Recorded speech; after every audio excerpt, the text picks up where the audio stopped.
So let's start today's topic, that is tide binding approximation. और आप लोगों को मैं थोड़ा सा स्क्रीन शेयर कर दूंगा, ताकि आपको दिखाई दे जाएगा। ठीक है, ओके। सो नाउ अब आपको विजिबिलिटी ऑन हो गई होगी। ठीक है, तो आप हेडिंग देंगे टाइड बाइंडिंग अप्रोक्सीमेशन। आज का जो टॉपिक रहेगा हमारा, अब ये भी बड़ा टॉपिक है, इसलिए 2 दिन में पूरा होगा। आज और कल में पूरा हो पाएगा ये भी, ठीक है ना। और इस वीक में आपकी ये यूनिट कंप्लीट हो जाएगी। ठीक है, तो टाइड बाइंडिंग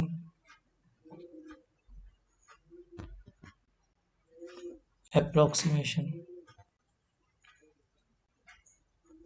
जो आपके एग्जाम में क्वेश्चन आता है, वो भी मैं आपको लिखा दे रहा किस तरह का आपके एग्जाम में क्वेश्चन आता है एमएससी के एग्जाम में। So question is like that, 2016 में आया था। शो दैट, देखो टाइड बाइंडिंग को हम लोग शॉर्ट में लिखते हैं तो टीबीए लिखते हैं, टाइड बाइंडिंग अप्रोक्सीमेशन। तो show that the energy for a simple cubic lattice, the energy for a simple cubic lattice is given by, तो इस तरह का फॉर्म आपको देना है, is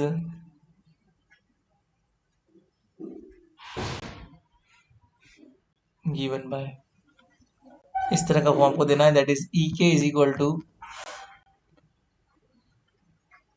E naught minus A, या फिर अल्फा भी आता है यहाँ पे, अल्फा ही लिखो आप तो कंफ्यूज होगे, minus alpha minus 2 beta and cos के एक्स ए, एक्स इसलिए क्योंकि आपका प्रोपगेशन वेक्टर एक्स में है, तो प्रोपगेशन वेक्टर इन एक्स डायरेक्शन प्लस कोस के वाई भी, मतलब वाई में प्रोपगेशन, और कोस के जेड सी, ये आपको शो करना है। जहाँ पे ए जो होता है वो लेटिस कांस्टेंट है, ए क्या है यहाँ पे, लेटिस कांस्टेंट। तो ये बातें हैं हमारे पास। अब इसको स्टडी करते हैं आगे थोड़ा सा जल्दी। तो इसमें क्या होता है, इसका थ्योरेटिकल पार्ट पढ़ेंगे पहले, जैसे अपन ने एनएफई का पढ़ा था थ्योरेटिकल पार्ट पहले शुरुआत में, ठीक उसी टाइप से पहले इसका थ्योरेटिकल पार्ट पढ़ेंगे हम आज, और इसका मैथमेटिकल पोर्शन कल करेंगे। ठीक है, क्या बोलती है theory. So this approximation is valid for, this approximation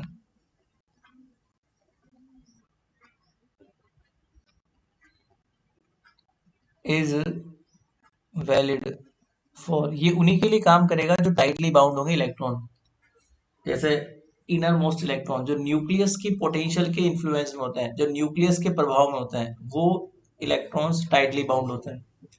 so this approximation is valid for those electrons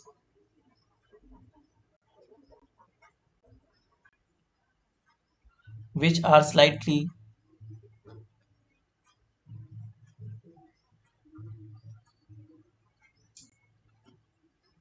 which are slightly influenced by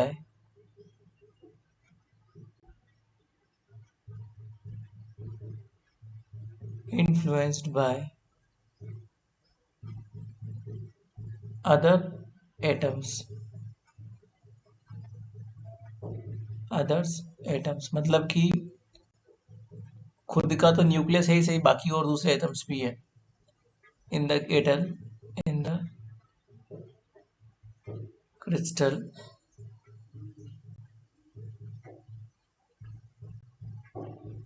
और system.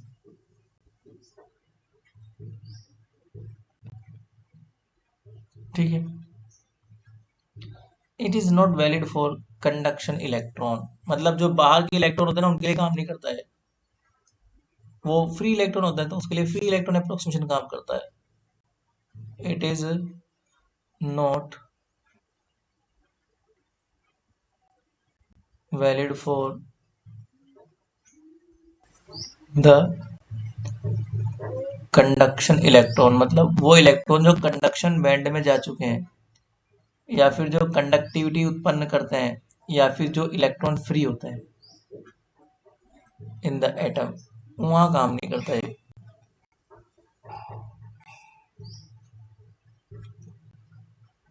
We consider a system, मान लीजिए, अब हमें समझना है इसको क्या होता है सिस्टम के अंदर। तो इस अप्रोक्सीमेशन को समझने के लिए हम एक चीज लेते हैं कि मान लो एक सिस्टम है। We consider a system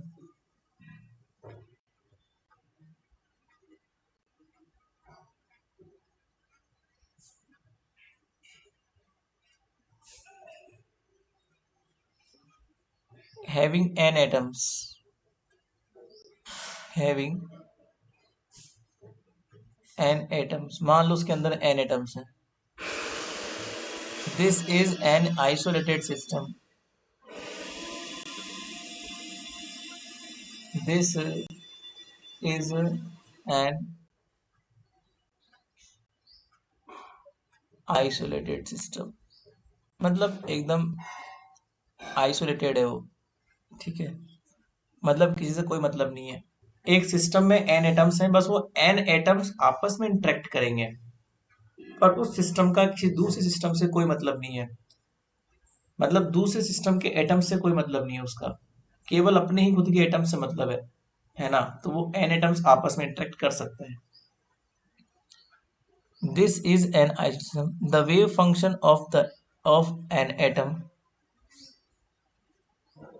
the wave function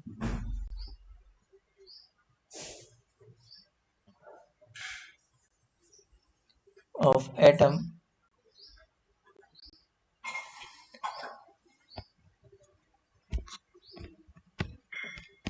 the wave function of atom is slightly overlapped, is slightly overlapped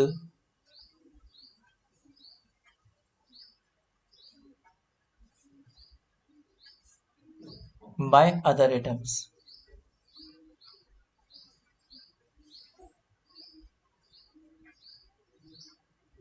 slightly मतलब बहुत कम, नेग्लेजिबल,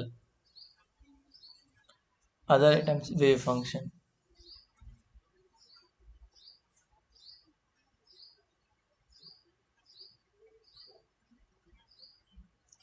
कहने का मतलब ये है कि उसके अंदर एन एटम्स अवेलेबल है, ठीक है ना, तो वो आपस में इंटरेक्ट कर सकते हैं। तो एक एटम के वेव फंक्शन के ऊपर दूसरे एटम के वेव फंक्शन का इफेक्ट हो सकता है, ठीक है, क्योंकि वो आपस में इंटरेक्ट कर रहे हैं। हाँ, पर अगर एक सिस्टम की बात करें तो वो सिस्टम किसी दूसरे सिस्टम से कोई संबंध नहीं रखता, वो आइसोलेटेड है। पर उस पर्टिकुलर सिस्टम के एटम्स तो इंटरेक्ट कर सकते हैं ना। जैसे मान लो एक कॉलेज है, तो एक कॉलेज एक सिस्टम है, दूसरा कॉलेज दूसरा सिस्टम है। तो उस कॉलेज की फैकल्टीज आपस में बात कर सकती है, तो उनकी मानसिक स्थिति पर दूसरे टीचर्स का प्रभाव हो सकता है। परंतु वो जो दूसरा कॉलेज है उसके टीचर से कोई मतलब नहीं रखते, वो आइसोलेटेड है। ठीक है, तो ये एक अलग चीज होती है isolated. So by other atoms wave function, तो उनसे इंटरेक्ट कर सकते हैं आपस में वेव फंक्शन। और वी कैन से दैट, और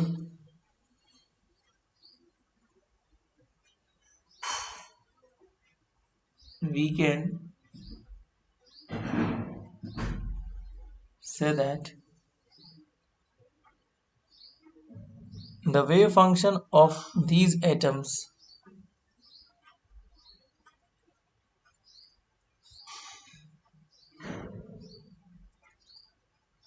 the wave function of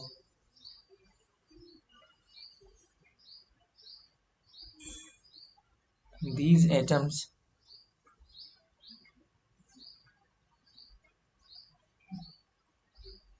is slightly overlapped to each other.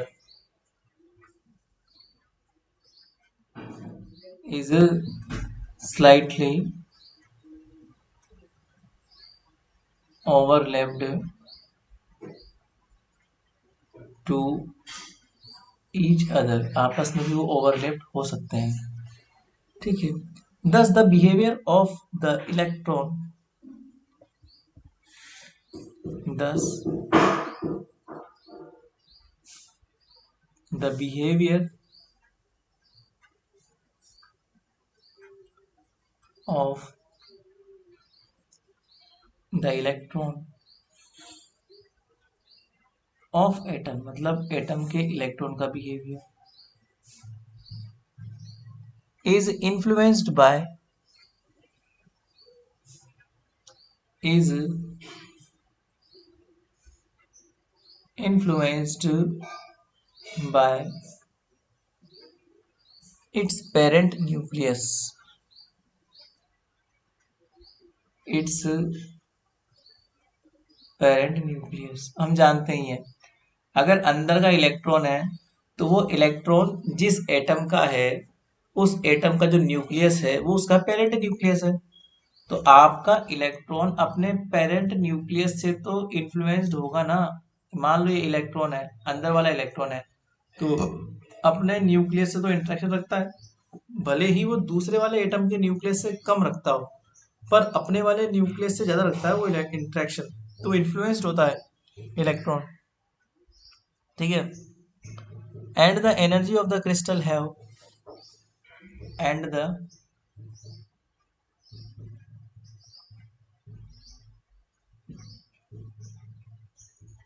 Energy of the crystal have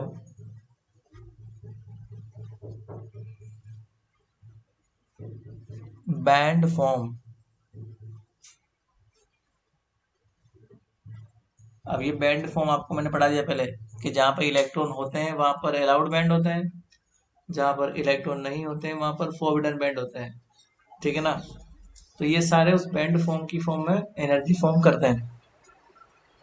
because these energy levels are closely spaced, because these energy levels are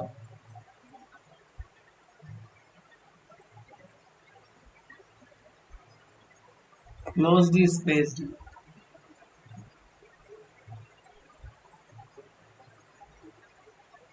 ये बात भी आपको पता है, नजदीक होते हैं ना वो, तो पास पास होते हैं एनर्जी लेवल्स, इसलिए. The S state of atom, S मतलब lowest state, the S state, S का मतलब होता है सबसे नजदीकी, जैसे 1s2 होता है तो ये 1s2 होता है, ये 2s2 होता है, ये 3s2 होता है. तो ये सब एस स्टेट जो होती है वो नॉन डिजनरेट. नॉन का मतलब होता है इसमें केवल एक ही डब्बा होता है. S state of atom is non-degenerate, is non-degenerate.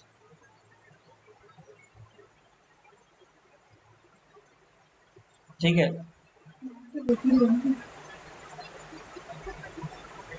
is a non-degenerate while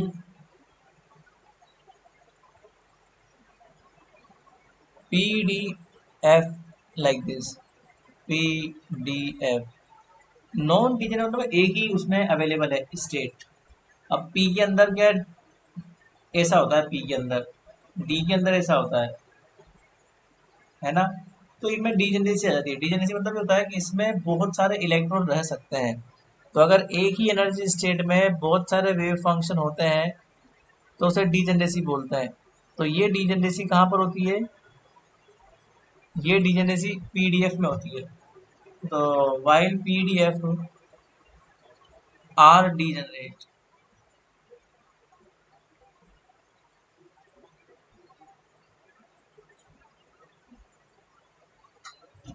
ये डीजेनरेट होता है. ठीक है.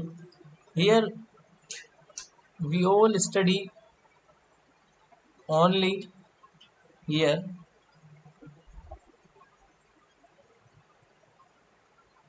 we will study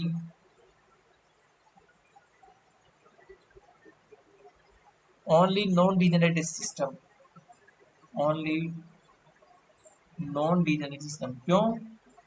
क्योंकि हम लोग एस सिस्टम की बात कर रहे हैं जो सबसे नजदीकी है नाभिक के, न्यूक्लियस के, जो टाइटली बाउंड है, तो हम उसकी बात करेंगे।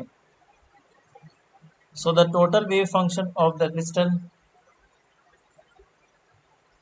So the total wave function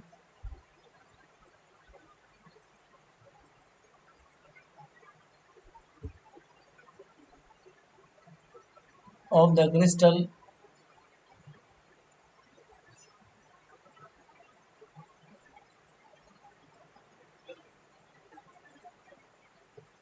can be written as can be written as linear combination of wave function,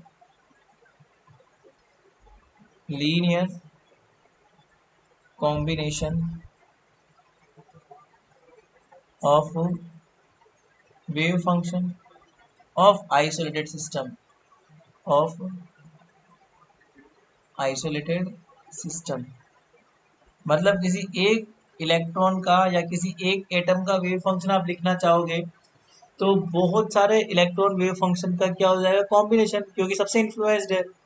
अगर आपकी बात की जाए किसी कॉलेज में तो आप तो बाकी टीचर से इन्फ्लुएंस्ड हो, तो आपकी बात में उन सबका असर दिखेगा जो बाकी टीचर्स हैं, क्योंकि आप इन्फ्लुएंस्ड हो उसके अंदर।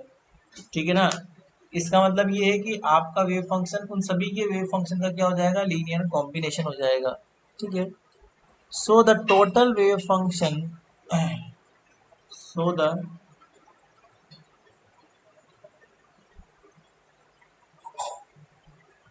total wave function of the crystal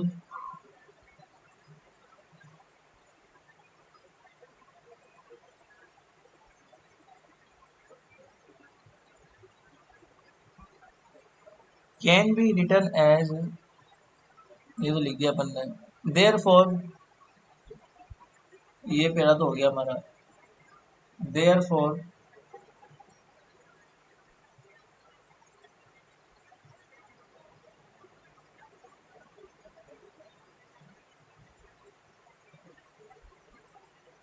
this method is also called,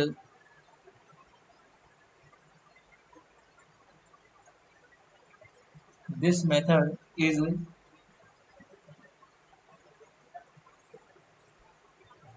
also called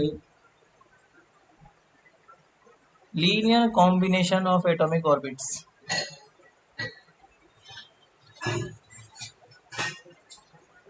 linear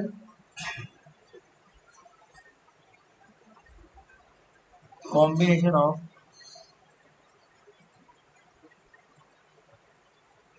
atomic orbits, ये भी बोलते हैं इस चीज को। ठीक है।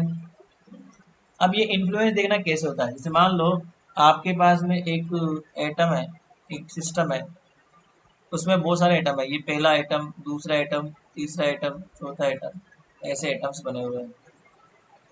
अब ये इसके आसपास, एक एटम के आसपास बहुत सारे एटम होते हैं, तो आपको किसी भी एक सिस्टम का स्टडी करना है तो उसके ऊपर आसपास के एटम्स का इफेक्ट होता है। जैसे मान लो मैं इसकी बात करना चाहूँ, मैं ये ओरिजिन है मेरा, मान लो मुझे इसका स्टडी करना है। ठीक है, ये मेरा ओरिजिन है, तो इसके ऊपर अगर मान लो इसका इफेक्ट भी होगा, इस इलेक्ट्रॉन का, इस एटम के अंदर भी इलेक्ट्रॉन है, इसके अंदर भी इलेक्ट्रॉन है, इन दोनों के बीच में डिफरेंस अवेलेबल है। ठीक है। तो मान लीजिए यहाँ से यहाँ तक की डिस्टेंस आर है, ये ओरिजिन है आपका, यहाँ पर इलेक्ट्रॉन अवेलेबल है, तो इसकी डिस्टेंस ओरिजिन से आर, ये ओरिजिन है। और जिसका इन्फ्लुएंस आपको है, मान लो जेथ एटम है या फिर जेथ एटम का इलेक्ट्रॉन है, मान लो वो ये है, उसकी डिस्टेंस मान लो कितनी है, आर जे मान लेते हैं। तो इसका इसके ऊपर इफेक्ट क्या हो जाएगा, आर माइनस आर जे, ये डिस्टेंस मान लेंगे वेक्टर रूल से। तो एक एटम का दूसरे एटम के ऊपर इफेक्ट होता है, ठीक है। तो अगर मुझे इस इलेक्ट्रॉन का वेव फंक्शन लिखना है, तो इस इलेक्ट्रॉन के वेव फंक्शन में इस जेथ एटम के वेव फंक्शन का भी इफेक्ट होगा, ठीक है। हालांकि उसको स्टडी करेंगे तब ये इफेक्ट दिखेगा आपको कि उस जेथ एटम का इफेक्ट क्या होगा, ठीक है ना। So we consider the a crystal, so we consider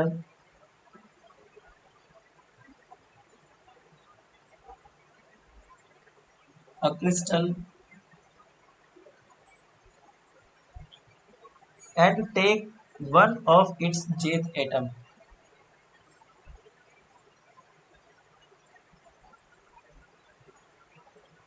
one of its jth atom of lattice vector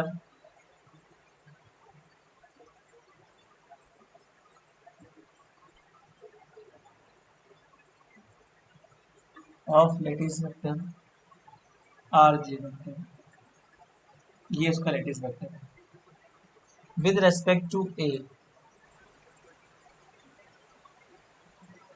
with respect to a reference point o, with respect to a reference point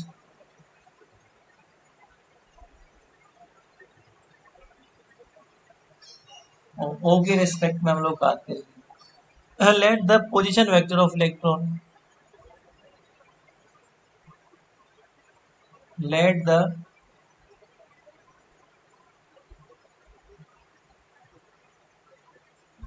position vector of electron is r vector, is r vector। मान लो किसी electron का position vector are vector जो आपको दिख रहा होगा diagram के अंदर, this electron is slightly influenced by, this electron is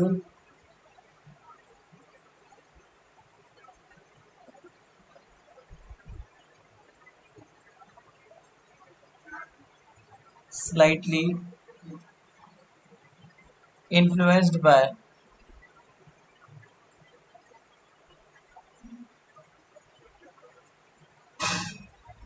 मान लो ये इलेक्ट्रॉन स्लाइटली इन्फ्लुएंस्ड है मतलब इफेक्ट में है बाय अदर एटम्स। अब इसका स्टडी करना है आपको, इस वाले इलेक्ट्रॉन का जो इन्फ्लुएंस है ना जेथ एटम से भी इन्फ्लुएंस्ड है वो।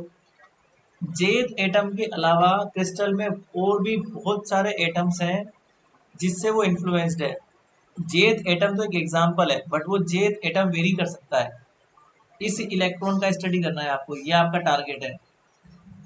इस इलेक्ट्रॉन का स्टडी करना है, ये आपका टारगेट है, तो इसका वेव फंक्शन निकालना पड़ेगा आपको। और इसका वेव फंक्शन जेथ एटम जैसे बहुत सारे एटम की अलावा है, मतलब जे वेरी करेगा 1 2 3 4, क्योंकि ये बहुत सारे एटम से क्या होगा, इन्फ्लुएंस्ड होगा, बहुत सारे एटम का इफेक्ट इसके ऊपर होगा। इसलिए हम इसको ऐसे मान लेते हैं, मान लो नीचे आ जाओ। So from Schrodinger equation, from Schrodinger equation of this electron क्या हो जाएगी, -h² अपॉन 2m। अब ये इलेक्ट्रॉन 3 डायमेंशन मोशन करेगा, यहाँ पे कहीं भी कर सकता है वो, चाहे तो वो एक्स में चला जाए चाहे तो वाई में चला जाए, कहीं भी जा सकता है। इसका पोटेंशियल है,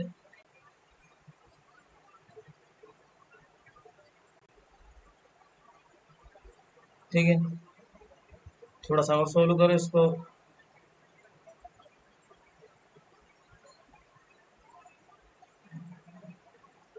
+2m अपॉन,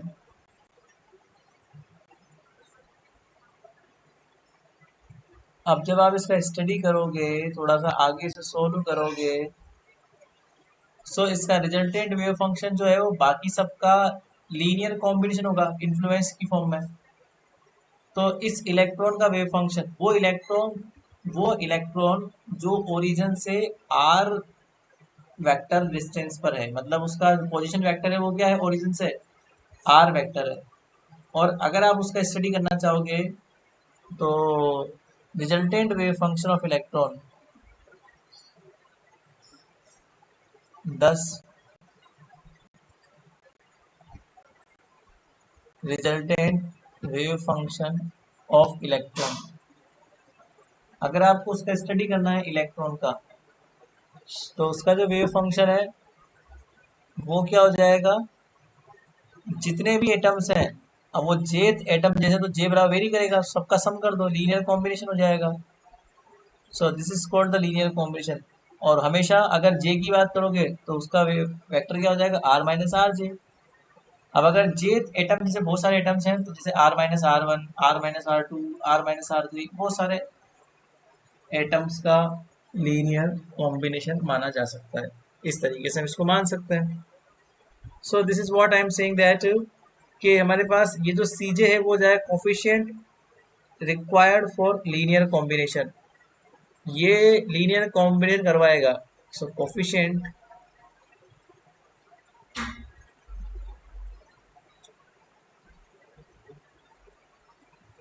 रिक्वायर्ड फॉर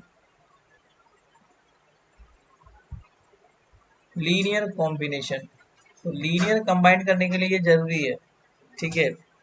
और अगर मैं ये बात करूँ आर माइनस आर जे की, तो जिस एटम का इफेक्ट आपको लेना है उससे डिस्टेंस है, डिस्टेंस बिटवीन जेथ atom and electron. So distance between